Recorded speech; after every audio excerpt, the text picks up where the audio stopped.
എന്റെ അമ്മോ, എനിക്ക് വയ്യ. എടീ, ആശുപത്രിയിലെങ്ങാനും പോയിരുന്നെങ്കിൽ അവര് ബ്ലേഡ് വെച്ച് കൊന്നേനെ. ഇതിപ്പോ വൈദ്യശാല ആയതുകൊണ്ട് കുഴമ്പിൽ തീർന്നു. ഇതല്ല, ഇതിനപ്പുറം പറ്റിയാലും നിങ്ങൾ എന്നെ ആശുപത്രി കൊണ്ടുപോകും. എന്നാത്തിനാടി പാഴ്ചെലവ്? അവര് വെറുതെ ഒരു യന്ത്രത്തിൽ കയറ്റി കറക്കി മനുഷ്യന് മനസ്സിലാകാത്ത കുറെ പേര് പറയും. അത്രയും കാശുണ്ടെങ്കിൽ നമുക്ക് ഏതെങ്കിലും ഒരു നല്ല ഹോട്ടലിൽ കയറി ഭക്ഷണം കഴിച്ചൂടെ മേരി?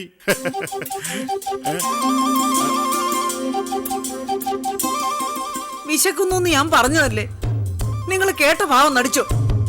എടി, ഭക്ഷണ സാധനങ്ങളിൽ മായം ചേർക്കുന്നതിനെ കുറിച്ച് നീ പത്രത്തിൽ വായിച്ചതല്ലേടി മേരി? അറിഞ്ഞുകൊണ്ട് ഞാൻ നിന്നെ മായം തീറ്റിക്കണോ? ആ, ഞാൻ നിന്റെ കാര്യങ്ങൾ എങ്ങനെയൊക്കെ ശ്രദ്ധിക്കുന്നുണ്ടെന്ന് നിനക്ക് മനസ്സിലാവില്ല. വീട്ടിലൊരു കാറുണ്ട്, അതിലൊരു തുള്ളി പെട്രോൾ ഒഴിക്കില്ല. എന്നാ ഒരു ഓട്ടോ പിടിക്കാന്ന് പറഞ്ഞ അതും സമ്മതിക്കത്തില്ല. ഓ, വല്ലാത്തൊരു സ്നേഹമായത്. കൈക്കും കാലിനും ഒക്കെ ഒരു വ്യായാമം കിട്ടാനല്ലേടി മേരി? ഒരു 10 കിലോമീറ്ററിനപ്പുറം എന്തെങ്കിലും ഒരു ആവശ്യം വരട്ടെ, അപ്പൊ നമുക്ക് ബസ്സിലോ കാറിലോ പോകാം, പോരെ?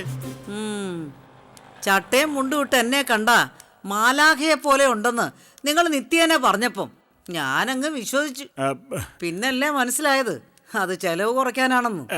എടി, ഇട്ടിച്ചനും മേരി എന്ന് പറഞ്ഞാൽ ആൾക്കാരുടെ മനസ്സിലൊരു ധാരണയുണ്ട്. ചട്ടയും മുണ്ടും ഉടുത്താ നീ ഒരു മാലാഖ തന്നെയാ. ഓ, എന്തൊരു വേദന! ആ ദുഷ്ടന്റെ കൈക്കും കാലിനും ഇത്രയും ബലം ഉണ്ടാവുമെന്ന് ഞാൻ കരുതിയില്ല. ഞാനും കരുതിയില്ല. ഇനി പറഞ്ഞിട്ടെന്നാ, അവരെ പറഞ്ഞയക്കാൻ ഇനി വേറെ എന്തെങ്കിലും വഴി നോക്കണം. ആ, തനിച്ചങ്ങ് നോക്കിയാ മതി. ഇനി ഒരു പദ്ധതിക്ക് ഞാനില്ല, എനിക്ക് മതിയായി. ഇനി നിങ്ങളുടെ പെങ്ങളും കെട്ടിയാലും പോകുന്നവരെ ഞാൻ വാതുറക്കൊന്നും കരുതണ്ട.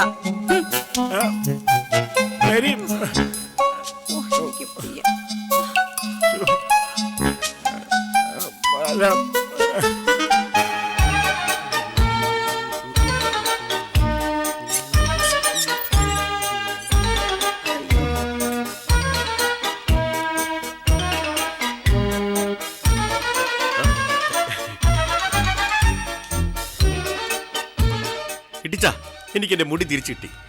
കണ്ടോ, ജോസിച്ചായൻ തന്നതാ. ദുഷ്ടൻ എന്നെ തല്ലിയത് ആഘോഷിച്ചതാവും. അവരെവിടാ ജോർജ് ഇരിക്കുന്നേ? അവര് പോയി. അപ്പോഴല്ലേ എനിക്ക് എന്റെ മുടി തിരിച്ചു കിട്ടിയത്. മേരി ചേച്ചി തല്ലിന് കുറ്റബോധം ഉണ്ടെന്നാ തോന്നണത്. അതാ മുഖം കണ്ടാലറിയാം. എടി മേരിയെ, നേരിട്ട് വലിച്ചില്ലെങ്കിലും പണി വലിച്ചടി. എന്റെ ദേഹം വെള്ളമായില്ലേ? എടിയെ, ത്യാഗത്തിലൂടെ നേട്ടമുണ്ടാവുമെന്ന് കർത്താവ് പറഞ്ഞിട്ടുണ്ട്. കർത്താവും പീഡിപ്പിക്കപ്പെട്ടില്ലേ? കർത്താവിനെ പീഡിപ്പിച്ച പെങ്ങളുടെ ഭർത്താവാണ്. ഇവിടെ ഒരു കാര്യം. എടാ ജോർജ്, എന്നതായാലും പണി വലിച്ചടാ.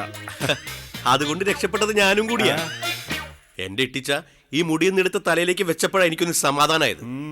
ഇനിയൊന്ന് പുറത്തിറങ്ങി നടക്കണം. മുടി വെച്ചാലും വെച്ചില്ലെങ്കിലും നിന്റെ അപ്പനെ മാറ്റാൻ പറ്റില്ലല്ലോ. അതിപ്പോഴും ആ കള്ളം പറയുന്നത് തന്നെ അല്ലയോ? കർത്താവേ, ഇങ്ങേരെ നല്ല നിലയിലാക്കി കൊടുക്കണേ. കർത്താവേ,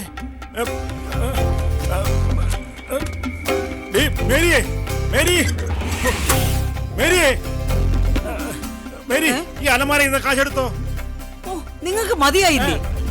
ഇനി ആരെ ഓടിക്കാനാ മനുഷ്യ ഈ വേഷം കെട്ട്? എടി, ശരിക്കും കാശ് കാണാനില്ല. ഞാൻ അതിനകത്ത് 20,000 രൂപ വെച്ചിരുന്നതാ. ആ, എന്നാ അളിയൻ കൊണ്ടുപോയി. ഈശോയെ, ജോർജ്, എന്റെ പണം പോയടാ. അയ്യോ, എനിക്കിത് സഹിക്കാൻ മേലായേ. എന്റെ പണം പോയേ. എന്താ? അവര് പോയിട്ട് കുറെ നേരം ആയോ? ഇപ്പൊ പോയാ അവരെ പിടിക്കാൻ പറ്റുമോ? എവിടെ കിട്ടാൻ? അവരിപ്പോ ബസ് കയറിയിട്ടുണ്ടാവും. പിടിക്കണം, പിടിക്കണം, അവരെ പിടിക്കണം. എന്താ ഇട്ടിച്ച? എടാ, അവര് അലമാര തുറന്നായിരുന്നോ? തുറന്നു. അതിന് താക്കോൽ എവിടെ നിന്ന് കിട്ടി? പാവങ്ങള് കിടന്ന് തപ്പണ കണ്ടപ്പോ ഞാനല്ലേ എടുത്തു കൊടുത്തത്. അയ്യോ, എനിക്ക് വയ്യായേ. കർത്താവേ, ഞാനിനി അവരെവിടെ പോയി? എന്താ ഇട്ടിച്ച പ്രശ്നം? എന്തിനാ എന്നെ തല്ലിയത്? നീ ഒരൊറ്റരുത്തം കാരണമാ. നീ താക്കോലെടുത്ത് കൊടുത്തല്ലേ? നീ കാരണം എന്റെ 20,000 രൂപയാ പോയത്. ഇനി ഒരു 4 വർഷത്തേക്ക് നിനക്ക് ശമ്പളം പ്രതീക്ഷിക്കണ്ട. എന്നോടാ അവന്റെ കളി. ഇട്ടിച്ച ഇട്ടിച്ച മൂടി ഇട്ടിച്ച അത് പിന്നെയും പോയി. പോണെങ്കി പോട്ടെ, ഈ കിരീടം തലേ കയറിയ പിന്നെ തല്ലിന് ഒരു പഞ്ഞുമില്ല.